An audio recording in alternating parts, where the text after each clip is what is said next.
हो जाता है। कांग्रेस के राज में लोग तड़प तड़प के मर जाते थे, कर्ज ले लेके जमीनें बिक जाती थी, मकान टपरी बिक जाते थे, मंगलसूत्र चल जाते थे। आज उनको कोई गरीबों को चिंता नहीं है, मध्यम वर्ग को चिंता नहीं है। अगर बीमार हुए तो सरकार खड़ी है। प्रधानमंत्री नरेंद्र मोदी जी आयुष्मान कार्ड के माध्यम से उनके 5 लाख का, एक परिवार में 25-25 लाख का एक साल में इलाज हो रहा है। नहीं, इसमें निसंदेह ये जिस योजना का जिक्र कर रहे हैं 4 करोड़ मकान, पटेल साहब जिस योजना का जिक्र कर रहे हैं उसे जमीन पर अगर आपको महसूस करना है तो आप कस्बाई इलाकों में जाइए, जहां गरीब प्राइवेट अस्पताल में उस कार्ड के भरोसे जा रहा है और ठीक होकर आ रहा है। इसमें कहीं कोई शक नहीं है। मेरे सहयोगी अपर्णा भी हमारे साथ जुड़ी हुई हैं और बहुत खास पैनल भी बना हुआ है, लेकिन पटेल साहब ने चूंकि वक्त दिया हम उनसे ये चर्चा कर रहे हैं। अपर्णा भी आपसे सवाल करेंगी। सर मेरा सवाल एक यहाँ पर यह भी उठता है, मध्य प्रदेश सरकार में जो खजाने को लेकर बात उठती है, बोझ पहले से ही है, लेकिन उसके बावजूद चुनाव की घोषणा से ऐन पहले 4% डीए बढ़ाने का ऐलान, सरकार पे क्या ये बोझ और भारी भरकम नहीं पड़ेगा? देखिए, सरकार अपने कर्मचारी जो काम करते हैं रात दिन, प्रदेश के विकास और देश के विकास में सेवा देते हैं, उनका भी परिवार है, उनकी भी महंगाई के हिसाब से आवश्यकता है और इसलिए 4% डीए बढ़ा के दिया था। खुशी की बात है, इसका तो स्वागत होना चाहिए।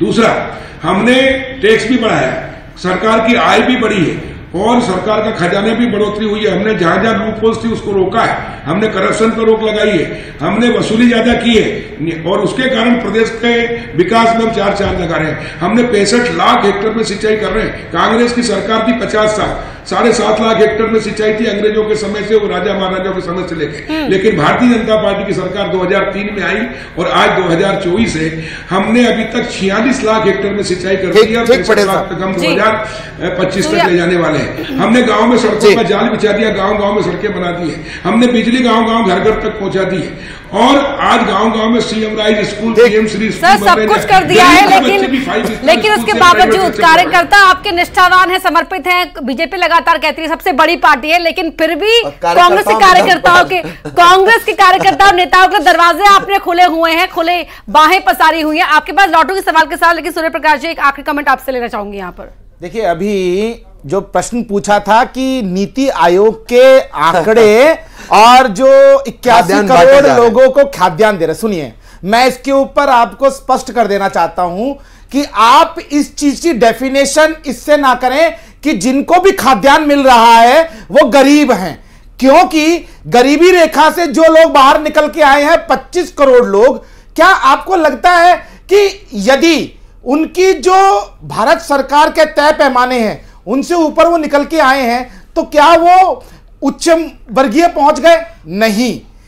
भारत की सरकार जो 81 करोड़ लोगों को राशन दे रही है वो इसलिए भी दे रही है कि हमारे भंडारण के अंदर यदि कोई राशन सड़ जाए उससे अच्छा है कि वो मध्यम वर्ग को और जो उससे नीचे का गैर मध्यम वर्ग है, निम्न मध्यम वर्ग है, उसको पहुंचे। इसका ताजा उदाहरण मैं आपको देता हूं कि आपने भी कोरोना की वैक्सीन लगवाई, मैंने भी कोरोना की वैक्सीन लगवाई, आपने भी सरकारी अस्पताल से लगवाई, मैंने भी सरकारी अस्पताल से लगवाई। तो क्या आप गरीब और मैं गरीब हूं? नहीं। यह नरेंद्र मोदी जी की खूबसूरती है कि वो अनाज को सड़ाने की जगह, शराब माफिया को देने की जगह घर घर में पहुंचाने में विश्वास रखते हैं। ये कांग्रेस की नीति रही है, शराब माफिया को सड़ाकर अनाज पहुंचाने की। ये मैं आपको क्लियर कर रहा हूं। ठीक, प्लीज कंटिन्यू। दवा और अनाज जो आपने जोड़ा है, गेहूं से लेकर या अनाज से, खाद्यान्न से लेकर वैक्सीन तक, एक बात और भी है, ऐसा नहीं है, हमारे अपने सर्वे में निकल कर आया 56% बेरोजगारी को लेकर लोग वोट करना चाहते हैं। सवाल यह है कि विपक्ष हो भी तो। मैंने अपनी ट्रेन यात्रा के दौरान भी यह महसूस किया, लोगों ने साफ कहा कि विपक्ष है कहां। जी, आप मुझसे पूछ रहे हैं? जी मैथिल साहब प्लीज।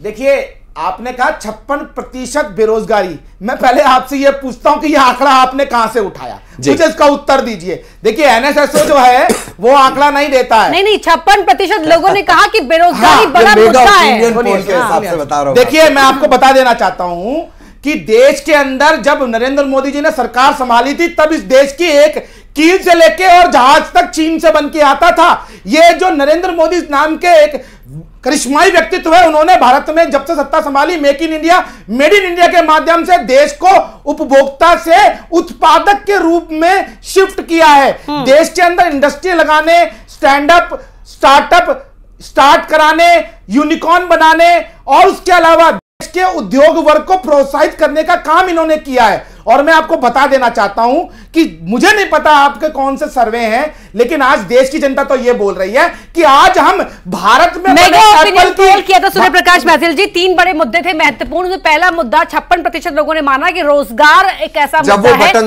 जब वो बटन दबाएंगे उनके जहन में पहला मुद्दा ये आएगा, ठीक है। और तो वो आएगा ना, उनको पता है ना कि नरेंद्र मोदी ने इस देश को रोजगार दिया। उन्होंने चीन के उपनिवेश को हटाकर भारत को एक औद्योगिक क्रांति और उद्योग जगत का एक बड़ा सितारा बना दिया है भाई। ठीक सूर्या जी, ठीक है। अगर रोजगार की अगर यही स्थितियां होती तो यूपी से हमें इजराइल नहीं जाना पड़ता ना। ठीक है, आएंगे आप। बातें आप कर रहे हैं आज यूपी की गलत बात, आपने गलत टिप्पणी की है। यूपी के अंदर समाजवादी पार्टी का राज में 18% की बेरोजगारी दर थी। इसका कतई मानी नहीं है, इसका कतई मानी नहीं है कि कोई रोजगार के लिए इजराइल जाएगा। कतई नहीं, यदि आप नहीं होता विभाजन करेंगे बेरोजगारी के आंकड़ों का, तो कांग्रेस शासित प्रदेशों में सबसे ज्यादा बेरोजगारी निकलेगा। सुधीर जी भी हमारे साथ बने हुए। सुधीर जी के पास में बहुत देर से गया नहीं हूं। सुधीर जी, अब मुद्दों से लड़ाई चेहरों पर आ चुकी है और चेहरों से मामला अब सीधे सीधे रहेगा उस बात की तरफ जिसे लेकर आपने वो शेर कहा था। आयोग के ऊपर चूंकि आरोप धड़ाल से लग जाता है, तब आयोग ने कहा था कि नेताओं को अपने बयानों पे बहुत सावधानी बरतनी है और अब जिम्मेदारी हमारी भी बढ़ेगी। जी सुधीर जी प्लीज।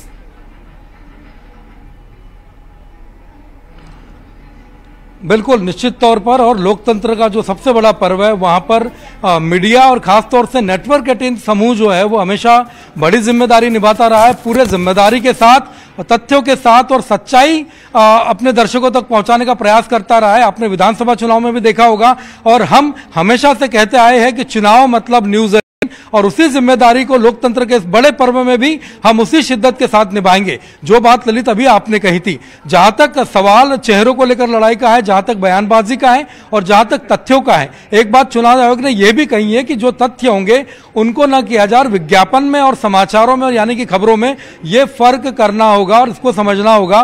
तो इसको पूरी गंभीरता के साथ हम भी समझते हैं, हमारी टीम भी समझती है।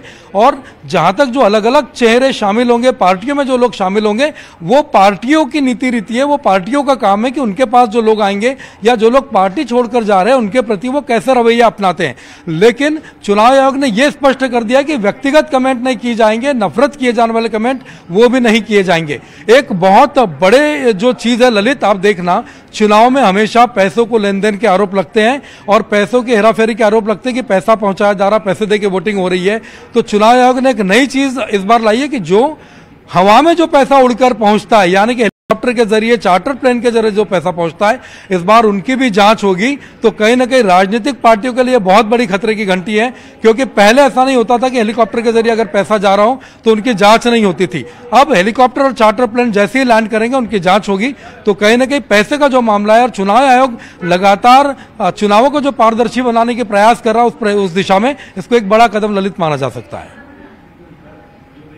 जी आप कह रहे हैं वंदना जी, इसी मुद्दे पर बात आगे बढ़ाते हुए मैं आपके पास आऊंगी, क्योंकि बीजेपी ने छत्तीसगढ़ में जो कांग्रेस के प्रत्याशी हैं उनको लेकर यह आरोप लगाया कि जिनके पास जो संपन्न है कांग्रेस ने उन्हीं को टिकट दिया है, चाहे फिर वो ताम्रध्वज साहू हो या भूपेश बघेल। देखिए, भारतीय जनता पार्टी की बात करते हैं या कांग्रेस की बात करते हैं तो मैं आपको बिल्कुल इस पर साफ बता दूं कि ऐसा कुछ नहीं है।